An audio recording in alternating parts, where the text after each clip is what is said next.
গোটা পৃথিবীর ভিতরে যতগুলা প্রাণী দেখেন সমস্ত প্রাণীর খাবারের ব্যবস্থা মালিক করল, কিন্তু একমাত্র মানুষ জাতি বুঝলো না। আল্লাহ বলে, মানুষ রে, আমি তোকে দুনিয়ায় পাঠাইলাম, তোর কি ধারণা তোর খাবারের দায়িত্ব আমি আল্লাহ দিলাম না? কিন্তু না না, এ নিবু খারাপ। যখন আজান দিছে, আজানের আওয়াজ পর পর কম্বল গুলা লেপ গুলা ফালাইয়া যা ঠান্ডা পানি দিয়ে উজু করিয়া দৌড়িয়ে মসজিদে যা। বান্দারে, যখন মসজিদে যায় সেজদার ভিতরে পয়রা বলবি সুবহানা রাব্বিয়াল আ'লা। আমি আল্লাহ এতই খুশি হয়ে যাই, আমি আল্লাহ বলি, বান্দারে তোর কি লাগে বল, কিসের প্রয়োজন? আমি আল্লাহ সব কিছু দেওয়ার জন্য প্রস্তুত। এগুলাম চা চা সব কিছু দেওয়ার জন্য আমি প্রস্তুত। আল্লাহ প্রথম আসমানে আইসা ডাক দিয়ে বলে, আলা বিল মুস্তাগফিরিন, এ বান্দা তুমি কি গুনাহ করেছো? আমি আল্লাহ তোমার গুনাহগুলি ক্ষমা করে দিব। বান্দা, তোমার রিজিকের অভাব। ফজরের নামাজ পড়িয়া তুই পুরো চোখের পানি ফেলাইয়া আমি আল্লাহর কাছে হাত দুইটা তুলিয়া বলে, মালিক আমার ঘরে রিজিকের বড় অভাব। এ নাফরমান বান্দা, তোমাকে সবচেয়ে আশরাফুল মাখলুকাত বানায়া দুনিয়ায় পাঠাইলাম। দুনিয়ার সমস্ত প্রাণীকে যদি আল্লাহ খাওয়াইতে পারে, তোমাকে কি খাওয়াইতে পারবে না? আল্লাহ বলে, বান্দা রে, যারা 5 ওয়াক্ত নামাজ পড়ে তাদের ঘরের ভিতরে রিজিকের অভাব থাকে না। যারা 5 ওয়াক্ত নামাজ পড়ে তাদের ঘরে কোনো দুঃখ থাকে না, কষ্ট থাকে না, তাদের ঘরের ভিতরে শান্তি আর শান্তি। এই এলাকার মা বাবা, ঘরটার ভিতরে সুখ চাও, শান্তি চাও। ওয়াকারনা ফি বুয়ুতিকুন্না ওয়ালা তাবাররাজনা তাবাররুজাল জাহিলিয়াতিল উলা।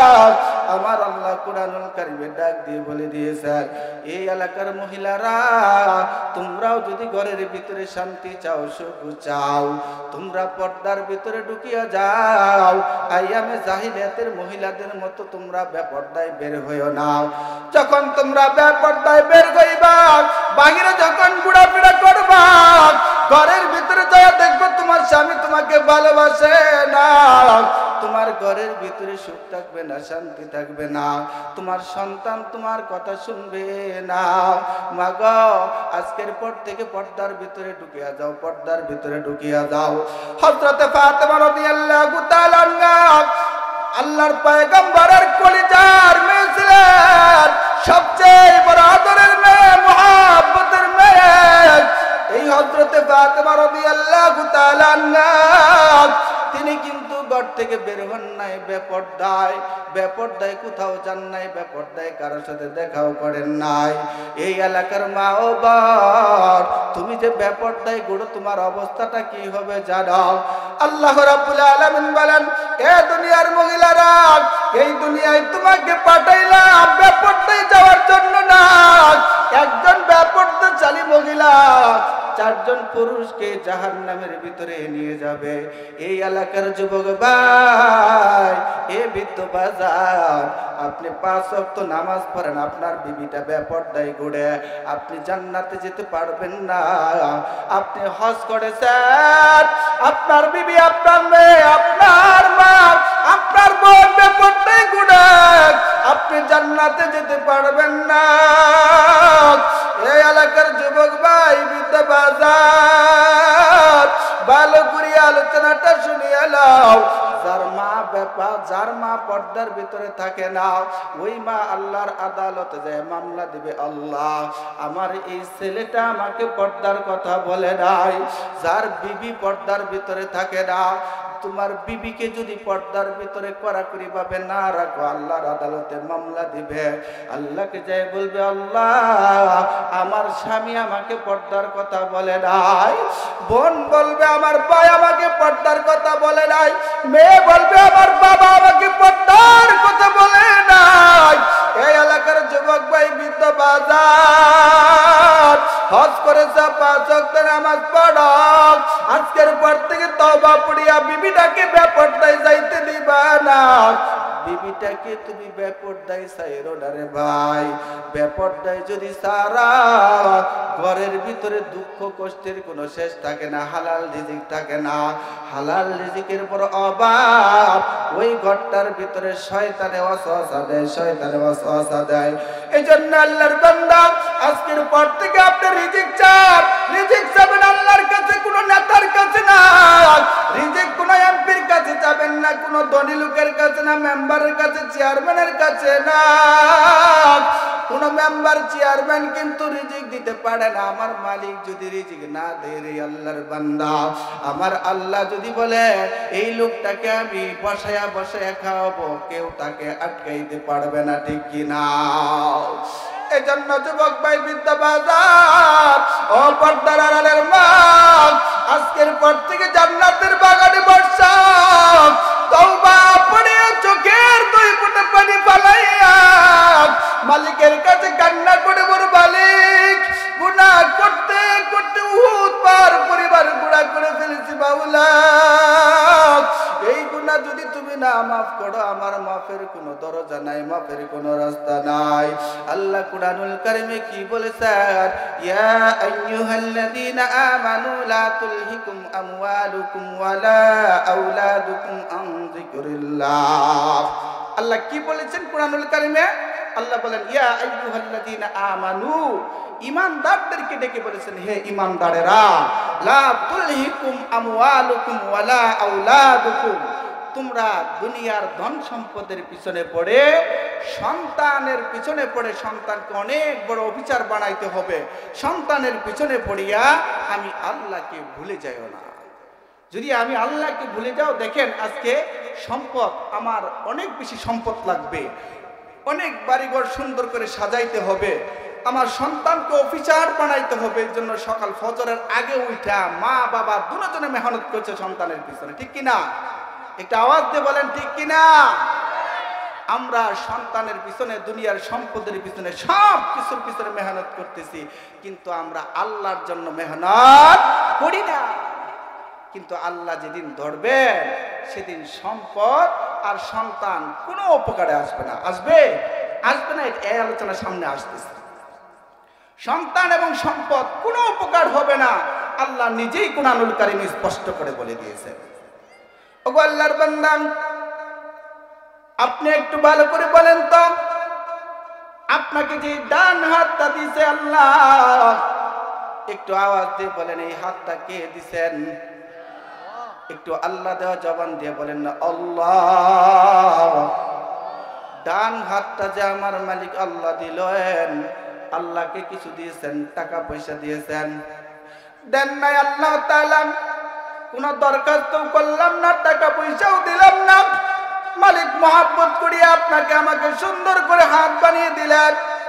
আপনাকে যে দুটি চক্ষু দিলেন, যে দুটি চক্ষু দিয়ে সুন্দর করে দুনিয়ার নিয়ামত গুলা দেখেন, বলেন তো এই দুটি চক্ষু কে দিলেন? আল্লাহ দিলেন। এত সুন্দর করে একটা নাক বানিয়ে দিলেন, নাকটাও কিন্তু মালিকে দিলেন।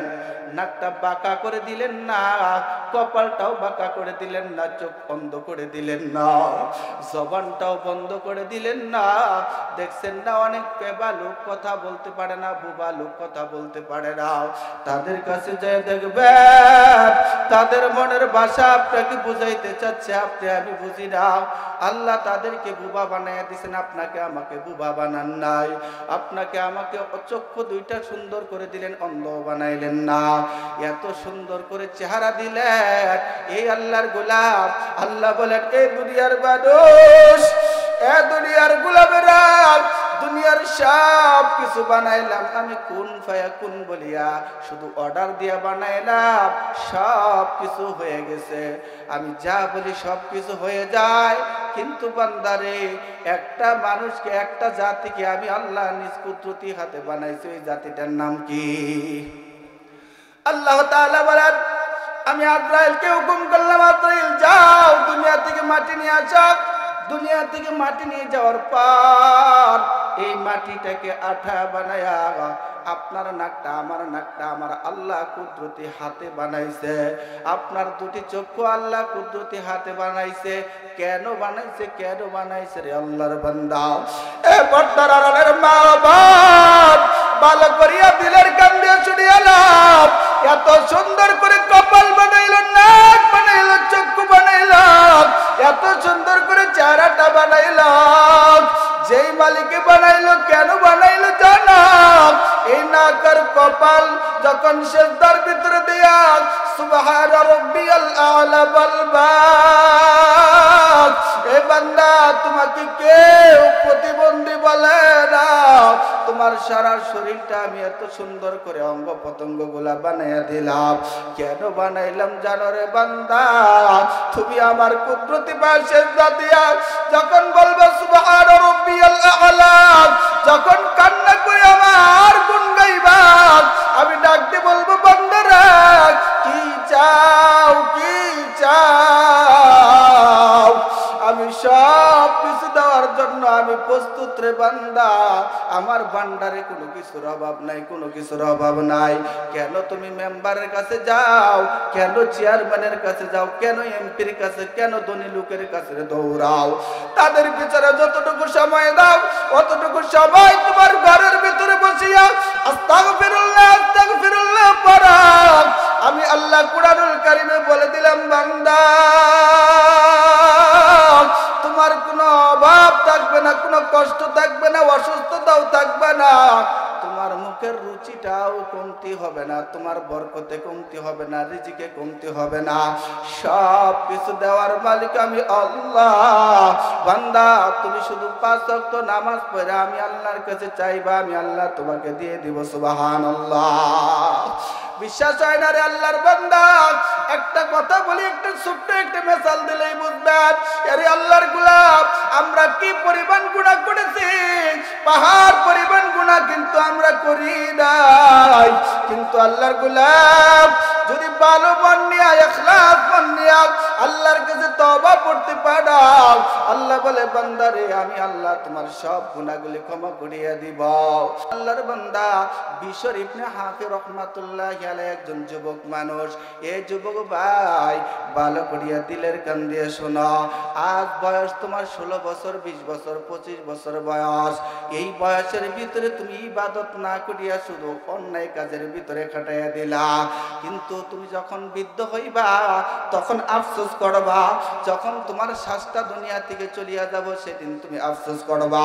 সেদিন আফসোস করলেও কোনো লাভ নাই, আফসোস করতে করতেই তোমার জিন্দেগিটা শেষ হয়ে যাবে রে আল্লাহর বান্দা। বিশর ইবনে হাফিজ রাহমাতুল্লাহ আলাইহি যুবক মানুষ।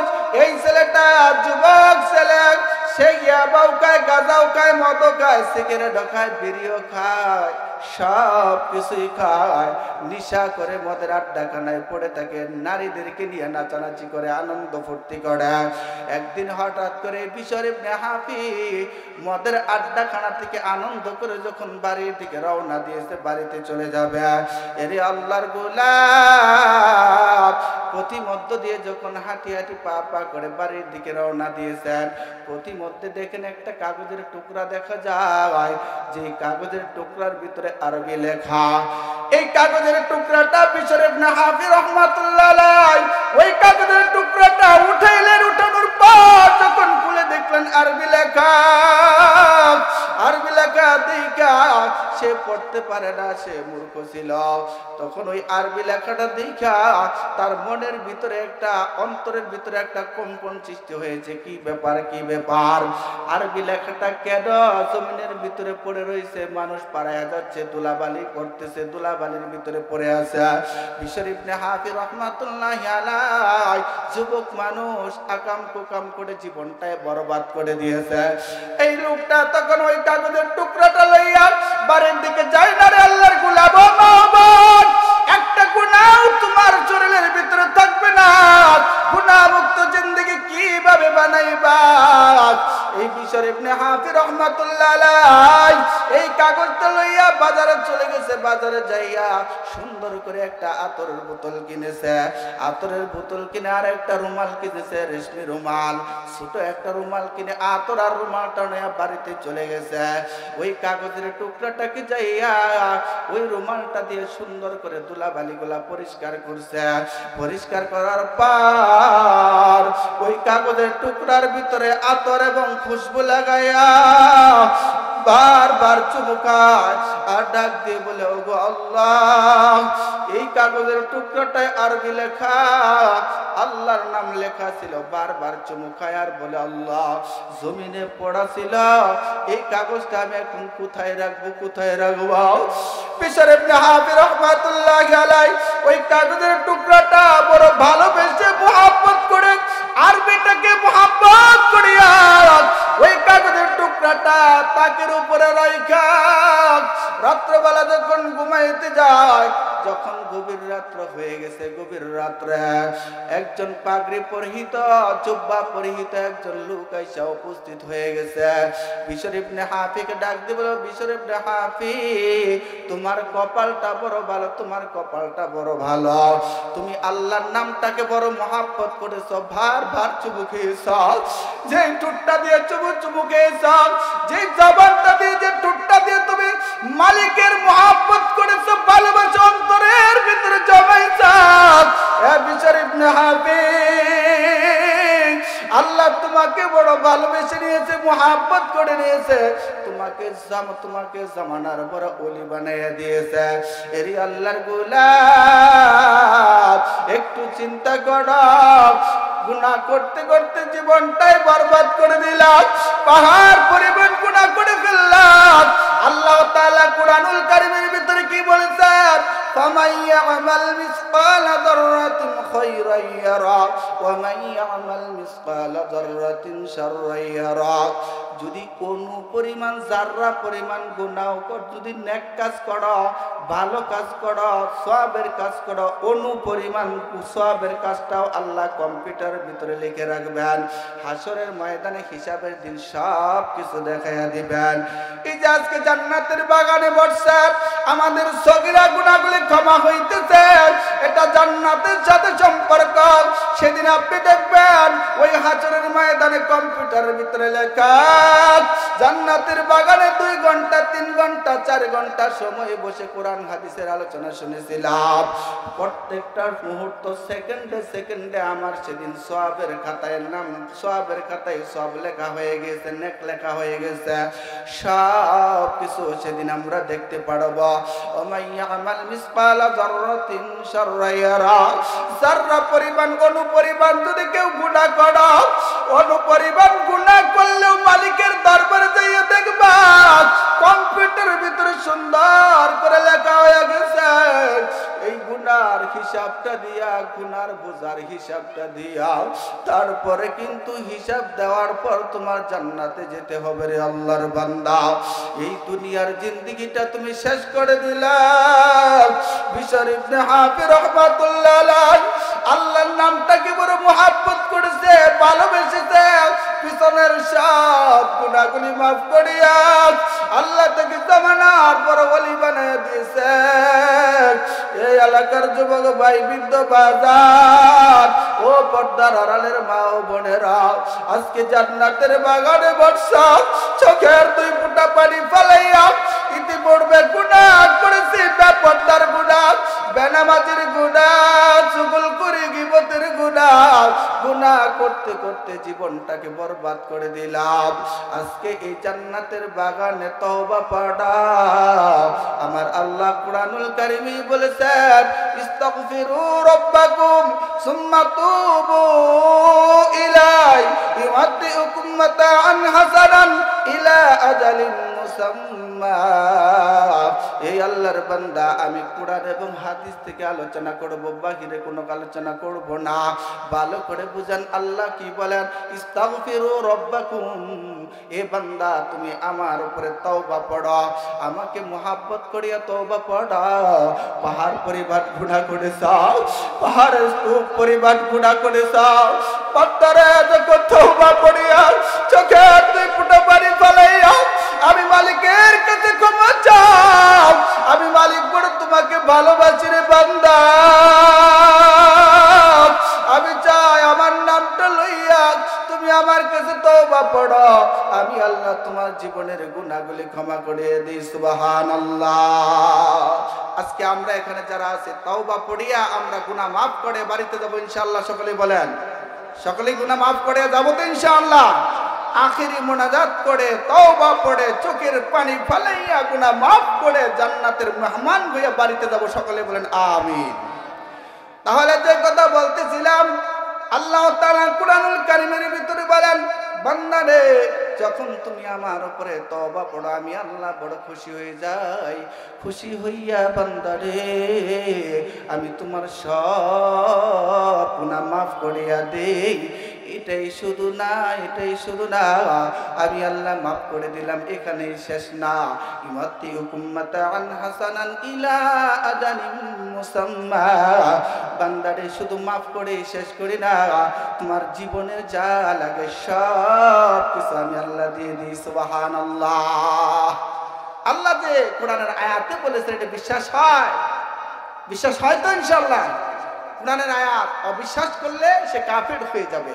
আল্লাহ স্পষ্ট করে বলেছেন, বান্দা তুমি আমার কাছে যখন তওবা পড়বা, আস্তাগফিরুল্লাহ পড়বা, আমি আল্লাহ তোমাকে মাফ করে দেব। এখানেই শেষ করি না, আমি আল্লাহ তোমার জীবনের যা লাগে সব কিছু দিয়ে দিব। সুবহানাল্লাহ।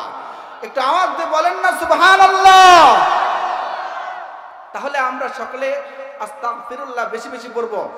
কোনো বিপদে পড়লে আস্তাগফিরুল্লাহ পড়বো, যখনই কোনো সমস্যা পড়বো আস্তাগফিরুল্লাহ পড়বো, অসুস্থ হইতে আস্তাগফিরুল্লাহ পড়বো, দেখবেন আল্লাহ তাআলা সবকিছু সহজ করে দিবেন। সুবহানাল্লাহ। তাহলে যে কথা বলতেছিলাম, আল্লাহর বান্দা আল্লাহ তাআলা স্পষ্ট করে বলেন, বান্দারে এই দুনিয়ায় রিজিক তোমাকে কে খাওয়াইতে পারে না, কেউ খাওয়াইতে পারে না। আমি আল্লাহ যদি তোমাকে খাওয়াই তুমি খেতে পারো, আমি আল্লাহ যদি বলি না খেতে পারবা না, খেতে পারবা না।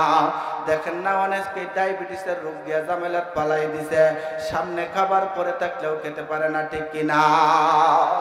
ওগো আল্লাহর বান্দা, এই জন্য আজকের পর থেকে আপনাকে কয়েকটা কথা আমি বলে যাই। আল্লাহ কুরআনুল কারীমে বলে দিয়েছেন, ও আল্লাহর বান্দা, আল্লাহ কি বলেছেন? ইয়া ওয়াইলাতা লাইতানি লাম আত্তাখিযু ফুলানান খলিলা।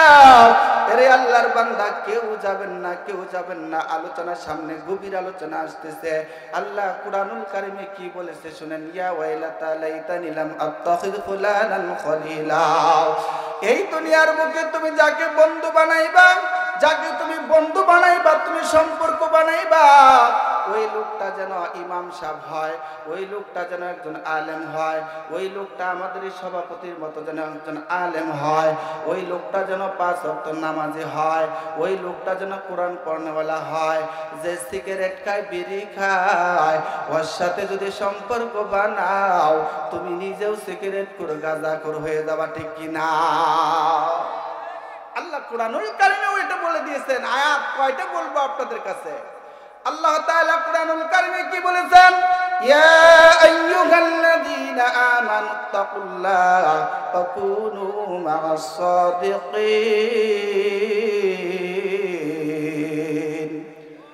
আল্লাহ তাআলা কুরআনুল কারীমে বলে দিয়েছেন, এর দুনিয়ার মানুষ, আমি আল্লাহ তাআলাকে ভয় করার মতো ভয় করো, এবং তোমরা ভালো ভালো মানুষ যারা সত্যবাদী যারা তাদের সাথে চলো। যারা সিগারেট বিড়ি খায়, মিথ্যা কথা বলে, এদের পিছনে তোমরা চলো না। আল্লাহ নিজেই কোরআনে বলেছেন। ওই দেখেন না অনেক লোক আছে আমাদের, শোনো মুমিন মুসলমান মন দিয়া বিড়ি টানা, শোনো মুমিন মুসলমান মন দিয়া গাঞ্জা টানা, কবরে সবই পাইবা বিড়ি পাইবা না, কবরে সবই পাইবা গাঞ্জা পাইবা না। মুনকার নাকির 2 ফেরেশতা কান্দে লাইয়া গাঞ্জার বস্তা, তারা খাবে তোমায় দিবে না। ও বলে কি না, তারা খাবে তোমাকে দিবে না। আমি পক্ষান্তরে বলেছিলাম, যদি গানটা এরকম হয়, এরকম না হইয়া এরকম যদি হইতো, শোনো মুমিন মুসলমান মন দিয়া নামাজ পড়ো, শোনো মুমিন মুসলমান মন দিয়া কোরআন পড়ো, কবরে সবই পাইবা নামাজ পাইবা না, কবরে সবই পাইবা কোরআন পড়তে পারবা না, ঠিক কিনা? এমন হইলে গানটা কত সুন্দর হইতো। আজ আল্লাহর বান্দা কিভাবে বুঝাইবা? অনেক বৃদ্ধ প্রধান 5 ওয়াক্ত নামাজ পড়ে আবার সিগারেট খায়, বিড়িও খায়। এই বাজার দেখবেন সিগারেটের গায়ে লেখা আছে ধূমপান স্টপ কর, ধূমপান মৃত্যুকর, ধূমপান আপনার জন্য ক্ষতিকর, ধূমপান হৃদরোগ লেখা আছে কি নাই? সব কিছু লেখা থাকার পরেও কেন এটা গাড়িটা আপনার জন্য ক্ষতি? যারা সিগারেট বিড়ি বেচে তারাও গুনাহ করে, যারা খায় পান করে, যারা ধূমপান করে তারাও গুনাহ করে। এই জন্য আল্লাহর বান্দা আজকের পর থেকে তওবা পড়বেন। 5 ওয়াক্ত নামাজ পড়তেছেন কেন সিগারেট বিড়ি খায়া জীবনটা ধ্বংস করতেছেন? এই জন্য আল্লাহ কোরআনুল কারিমে বলেন, বান্দা রে ইয়া ওয়াইলাতা লাইতানি লাম আত্তাখিয ফুলানান খলিলা। এই দুনিয়ায় যাদের সাথে তুমি চলবা তারা যেন ভালো মানুষ হয়, নেকওয়ালা হয়, তারা যেন সৎ মানুষ হয়, তারা যেন নিশাখোর না হয়, তারা যেন বেনামাজি না হয়, কোরআন পড়নেওয়ালা হয়, কোরআন পড়নেওয়ালা যেন না হয়। এমন লোকের সাথে বন্ধু বানায় না। যার বউটা পর্দা করে তোমার বউটাকে ওই পর্দাশালীর ভিতরে ঢুকাইয়া দাও। ওই যে পর্দা করতেছে তার সাথে যদি তোমার বউটা চলতে পারে একদিন তোমার বউ পর্দাশালী হয়ে যাবে। আর টাইট ফিট পোশাক পরে ডিভাইডেড পায়জামা পাবে আলতা ফুটে লিপস্টিক দেয়, তারা রাস্তাঘাটে চলছে, ছেলেদের সাথে নাচ গান করছে। এমন মেয়ের সাথে আপনার মেয়েটা যদি সম্পর্ক হয় পরকালে মেয়েটাও জাহান্নামে যাবে, আপনার বুকের উপরে লাথি দিয়ে আপনাকেও জাহান্নামে নিয়ে যাবে। নাউযুবিল্লাহ। ওগো আল্লাহর বান্দা ভালো করে বুঝবেন, একজন লোক যখন নাফরমান হইয়া দুনিয়া থেকে বিদায় হয়ে যাইবে, নাফরমান হইয়া গুনাহগার হইয়া দুনিয়া থেকে বিদায় হয়ে যাওয়ার পর যখন কবর বাসিন্দা হয়ে যাবে, এই লোকটা কবর যাওয়ার সাথে সাথে দুই পাশের মাটি তাকে চাপ দিবে। এমন চাপ হাড্ডিগুলা মটমট করে ভাঙা শুরু হয়ে যাবে। মানুষটা হাউমাউ করে চিৎকার করবে। সেদিন তার কোনো চিৎকার কেউ শুনবে না। আপনজন সবাই তাকে কবরের ভিতরে রেখে আসবে, কেউ তার কাছেও যাবে না। প্রাণীরা বুঝতে পারতেছে কবরের আযাব কেমন হইতেছে। ওগো আল্লাহর বান্দা, সেদিন ওই লোকটা বলতে থাকবে, ইয়া লাইতানি কুনতু তুরাবা। ওগো মালিক, আমি যদি মানুষ না হইয়া যদি আজ আমি মাটি হইতাম তাহলে আমাকে আজকে মাটির দুই পাশে চাপ দিতে পারতো না। গো আল্লাহ, আমাকে এত আযাব দিতে পারতো না। ও মালিক, এত কষ্ট হইতো না। আমাকে যদি মাটি বানাইতা কতই না আমার জন্য ভালো হইতো। সেদিন এই লোকটা কবর থেকে যখন এমন আযাব এবং শাস্তি শুরু হয়ে যাবে, এই লোকটা ওই দিন কবর থেকে আযাব পাওয়ার পর 40,000 বছর কবরে আযাব হবে, শাস্তি হবে। এরপর কবর থেকে তাকে হাসরের ময়দানে ওঠানো হইবে। হাসরের ময়দানে যখন দাঁড় করাইয়া দিবে, এর আল্লাহর গোলাম দেখেন না, সূর্যের যখন তাপ হয় 9,30,00,000 মাইল দূরে সূর্য, এই সূর্যের তাপটা যখন শরীরের ভিতরে লাগে শরীরটা মনে হয় পুড়ে যাচ্ছে, শরীরে সহ্য করতে পারে না, ঠিক কিনা? আবার আল্লাহ ডাকতে বলে, নাফরমান যারা নামাজ পড়ে না, কোরআন পড়ে না, পর্দার ভিতরে থাকে না, যারা দুনিয়ায় ভালো কাজ করলো না, ইবাদত করলো না, এই নাফরমান বান্দাগুলা যখন হাসরের ময়দানে দাঁড়াইবে তাদের অর্ধ হাত উপরে সূর্যটা আমি টেনে দিব।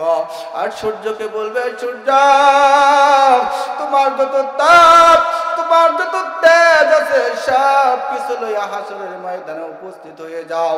সেই দিন অর্ধ হাত উপরে হাসরের ময়দানে যখন উপস্থিত হয়ে যাবে, তাপ আর তাপ, তাপ সহ্য করতে পারবে না।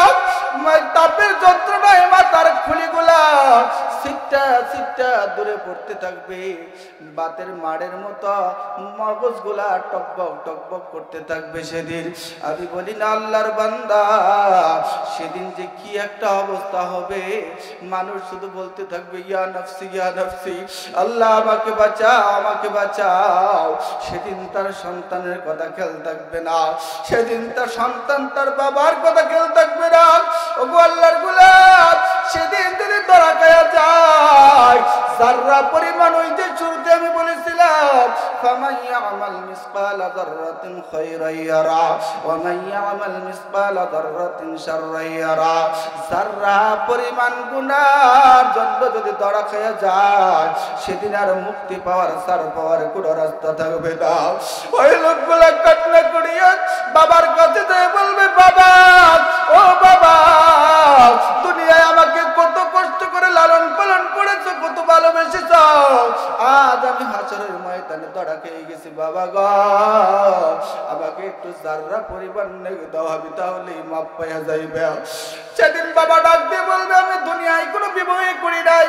ও আল্লাহর বান্দা, আমি বলি না, আল্লাহ কুরআনুল কারীমে ডাক দিয়ে বলেন ইয়াউমা ইয়াফিরুল মারউ মিন আখিহি ওয়া উম্মিহি ওয়া আবি ওয়া সাহিবাতিহি ওয়া বানি।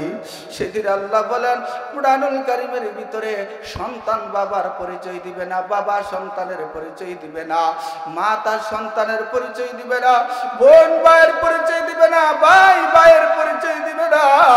সেই অত্যধিক কষ্টের ভিতরে, আযাবের ভিতরে যখন মানুষগুলা শাস্তির ভিতরে পড়ে যাবে, সেদিন মানুষগুলা কান্না করতে করতে চোখের পানি পড়তে পড়তে কারো হাঁটু পর্যন্ত পানি হয়ে যাবে চোখের পানির দ্বারা, আবার কারো আবার বুক পর্যন্ত পানি হয়ে যাবে, কারো কোমর পর্যন্ত পানি হয়ে যাবে। এইভাবে কান্না করবে, কান্না করতে করতে যখন চোখে কোনো পানি নাই, চোখ থেকে রক্ত বের হওয়া শুরু হয়ে যাবে রে আল্লাহর গোলাম, সেদিন মানুষগুলো আফসোস করবে, হয়রান পেরেশান হয়ে যাবে। একটুখানি নেকের তরে রোজ হাসরের মাঠেতে বাবা ঘুরবে ছেলের পিছে, ছেলে বাবার আগেতে। আহা তেমন কঠিন দিনেতে নামাজ তোমায় ভুলবে না, ঠিক মতো পড়িলে নামাজ জান্নাত তোমার ঠিকানা, ঠিক কিনা বলে? কেমন করে ঘুমাও তুমি ফজর করে কাজা,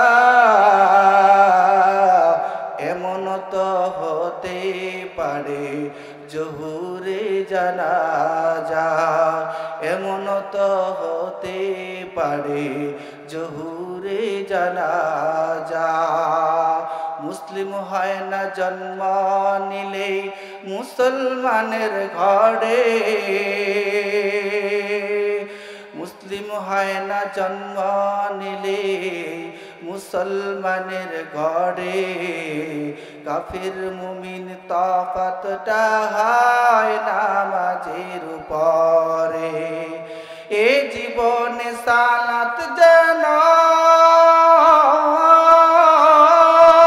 এ জীবনে নামাজ যেন হয় না কবু কাজা, এমন তো হতে পারে জহুরে জানাজা, এমন তো হতে পারে জহুরে জানাজা, ঠিক না?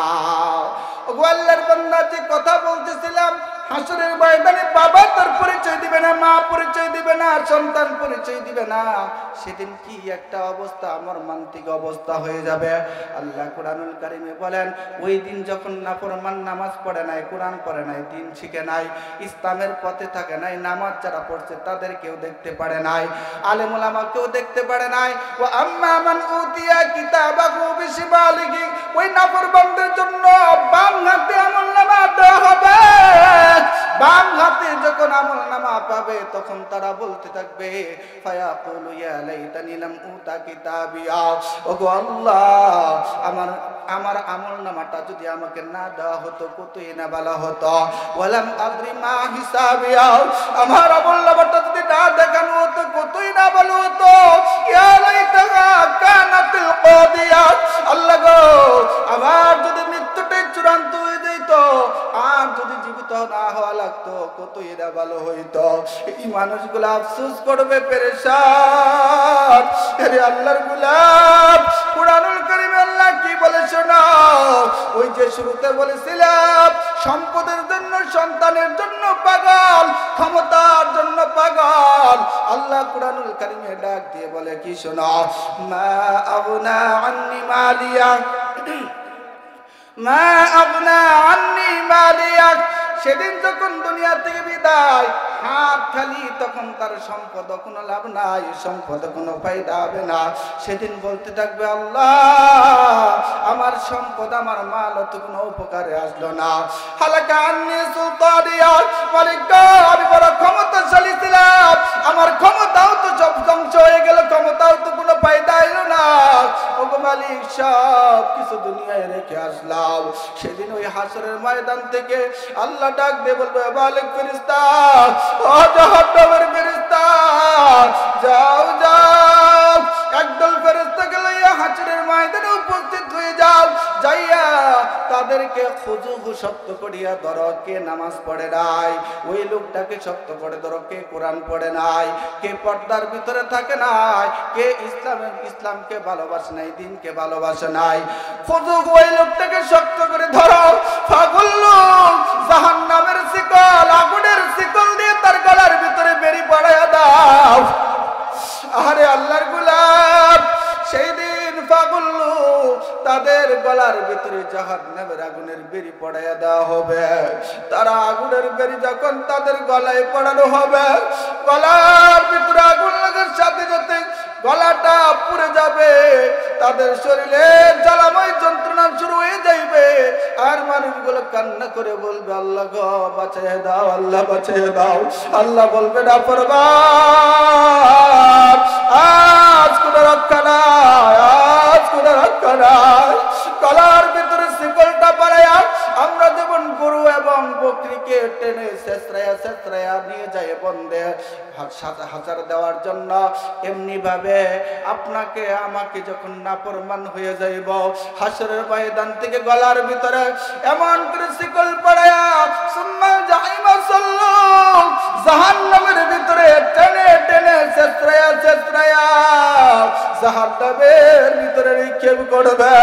জাহান্নামে নিক্ষেপ করার পর এখানেই শেষ করেন নাই, ওই জাহান্নামের ভিতরে যাওয়ার পর আগুন থেকে বাঁচার জন্য এরি আল্লাহর গোলাম, জাহান্নামের আগুন এক মুহূর্ত সহ্য করা আমার আর আপনার দ্বারা সম্ভব না।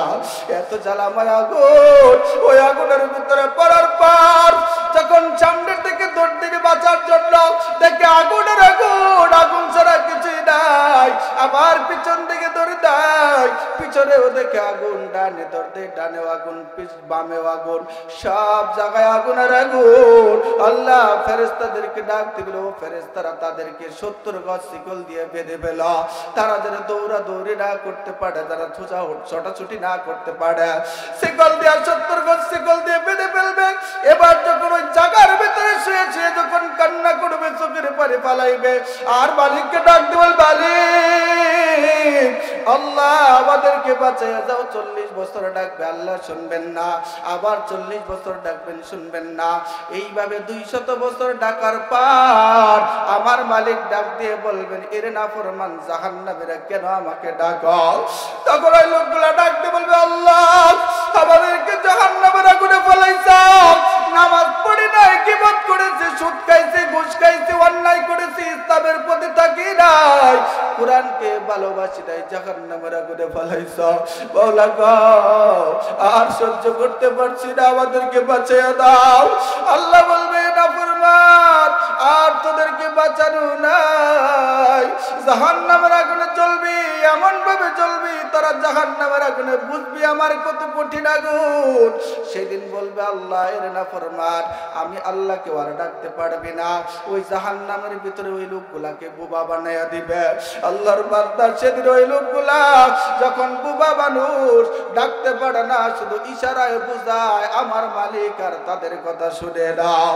ওগো আল্লাহর বান্দা, ওই জাহান্নামের কঠিন আগুন, কবরের আগুন, কবরের আযাব, হাসরের ময়দানের আযাব, এই শাস্তি দিকে কে কে মাপ পাইছি তান একটু হাত তুলে দেখান, একটু বলেন না আমার সাথে, আল্লাহ আমাদেরকে তুমি মাফ করিয়া দাও।